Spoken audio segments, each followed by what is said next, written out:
Au cœur de Djougou, la ville carrefour aux 6 sorties et la plus peuplée du septentrion avec ses 300 000 habitants, s'est tenu le mardi 31 juillet à 15h, place La Mairie, le lancement officiel de la première édition de la foire économique de Djougou en marge de la fête de l'indépendance.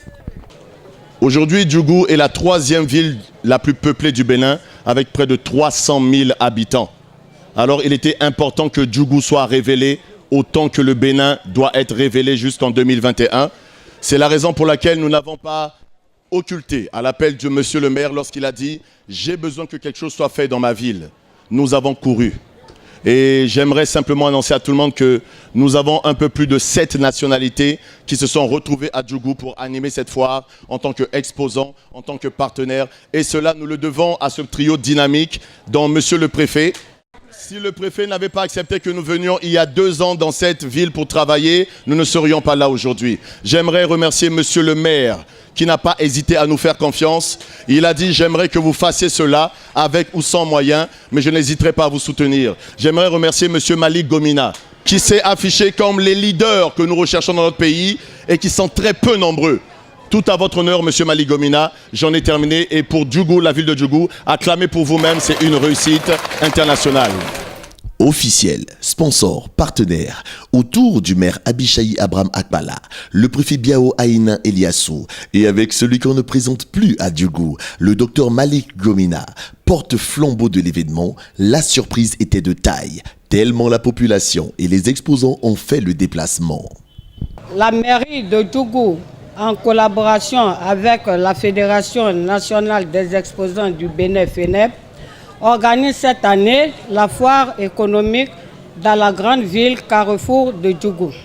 Permettez-moi de souligner le grand retard de notre pays quant à l'implication de nos autorités à divers niveaux dans l'organisation de telles grandes et importantes manifestations socio-culturelles dont regorge le Bénin.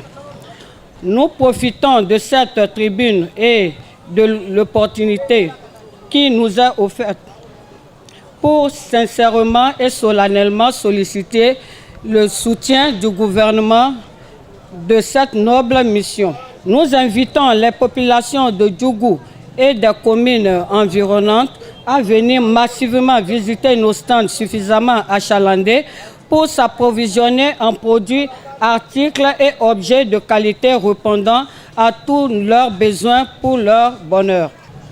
Lorsqu'il y a quelques jours, le maire m'avait fait part de ce projet, au moment où il voyageait, j'étais un peu sceptique sur les délais.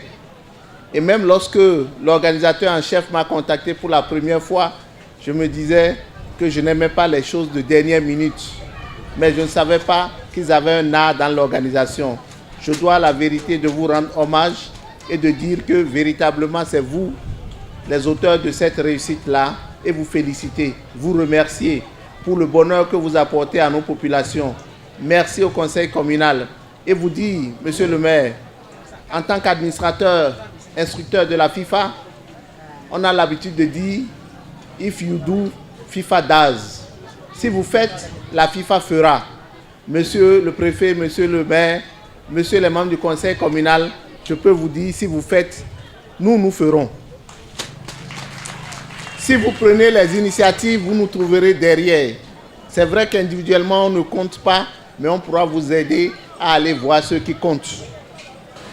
Je vous fais la confidence que, en mars dernier, le préfet de Landonga m'a appelé dans son bureau et m'a dit, monsieur le maire, je voudrais qu'on fasse quelque chose de spécial pour Djougou. Parce que Djougou, c'est la vitrine de Landonga. Et l'idée a fait son chemin. Aujourd'hui, nous sommes là avec cette foire économique. Quand vous faites ces choses, et vous n'avez pas des gens qui savent faire ces choses, qui savent vous ouvrir les portes, vous ne réussirez jamais.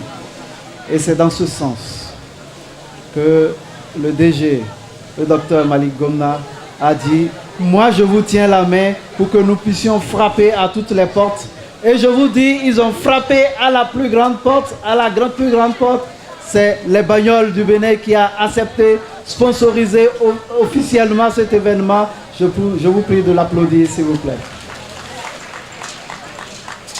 Je voudrais, par ces mots, remercier chacun de vous. Mais surtout remercier le conseil communal. Parce que quand j'ai exposé cela en conseil communal, tous ont dit, vas-y monsieur le maire, nous sommes derrière toi. Et jusqu'à aujourd'hui, ils sont avec moi. Je voudrais que vous les remerciez parce que c'est eux qui m'encouragent, c'est eux qui me soutiennent tous les jours. Je voudrais vraiment inviter la population de Djougou, troisième commune la plus peuplée au Bénin, à s'investir massivement dans cette foire économique parce que ça s'inscrit dans le cadre du programme d'action du gouvernement. Et comme l'a dit tout à l'heure Steve, il faudrait que nous révélons Djougou au monde entier, nous révélons Djougou aux autres villes du Bénin, nous révélons Djougou à notre département. Ce que nous sommes en train de faire développe notre ville, développe notre localité. J'invite à l'occasion les opérateurs économiques de la place, de Djougou notamment, vraiment à emboîter le pas à Steve Zola, à emboîter le pas au DG Gomina pour qu'à l'avenir, la fête soit beaucoup plus belle. Après cette merveilleuse intervention des officiels et partenaires, il a été procédé à une coupure du ruban et visite officielle des stands. Qui l'aurait cru si cela nous était seulement compté? Djougou inscrit en lettres de noblesse son nom dans les annales des communes émergentes économiquement. Cela a été possible grâce à la collaboration du tiercé gagnant d'un préfet engagé dans le fonctionnement efficace du département de la Donga, d'un maire de Djougou aux actes dynamiques, élogieux et révélant davantage le potentiel socio-économique et démographique de sa commune, en parfaite cohésion avec le conseil communal. Et surtout, avec la déterminante présence d'un acteur inscrit sans faille au développement local désormais, le Dr Malik Gomina.